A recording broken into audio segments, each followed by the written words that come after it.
known they would have had to bring them back together. They never had a plan. Well, that's correct, because, Rev, this was cooked up for political reasons.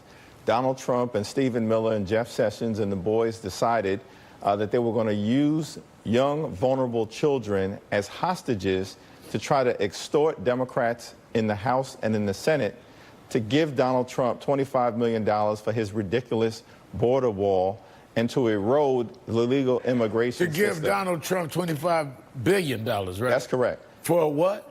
For his border wall. No, but Mexico was paying for the border wall. Why are they giving him $25 billion? We were promised that Mexico was going to pay for the wall. Well, that's absolutely correct, but this is an administration that often operates in a fact-free zone, and the things that they say, they're never held accountable for. But this time, Donald Trump, with his immoral policy of ripping children away from their parents, scattering them across the country, and then putting no plan in place for reunification, has met his match, because the American people have risen up and said, we are not going to stand for this unacceptable, unconscionable, un-American approach to immigration.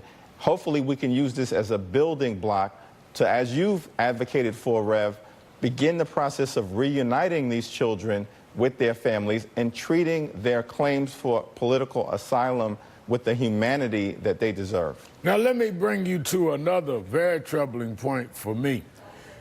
What happens with the children that we cannot find their parents, which are very, very likely in many cases? We're told of an 18-month-old baby. Certainly, he can't identify his parents. He can't identify himself. Who are they now? Do they get green cards? Are they given citizenship? I mean, how do you even adopt them when they have no legal status that is clear? We just leave them there? What are their names going to be?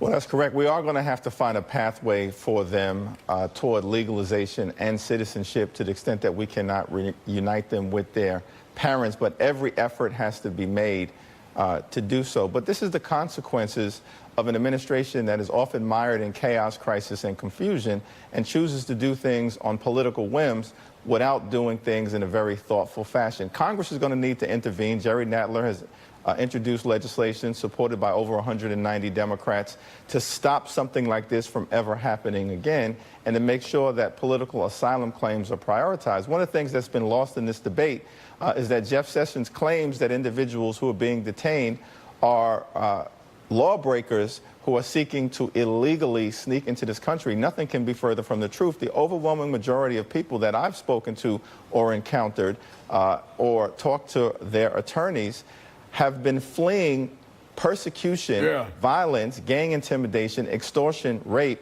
from three very violent countries. That's been my experience as well in Texas, and I'm glad you mentioned legislation, because Nadler's legislation and others that are supportive like you of it is to make sure we're no longer at the whims of a president that would do this and that really has no plan. I mean, I think that if anybody needed to see that they just completely have dehumanized the value of life of these children and parents, is to do this to people with no plan, with no thought of what is going to happen to their lives. They just are meaningless, and that is as insensitive as you can get. Let me ask you, the elections we know would turn the Congress if Democrats take over.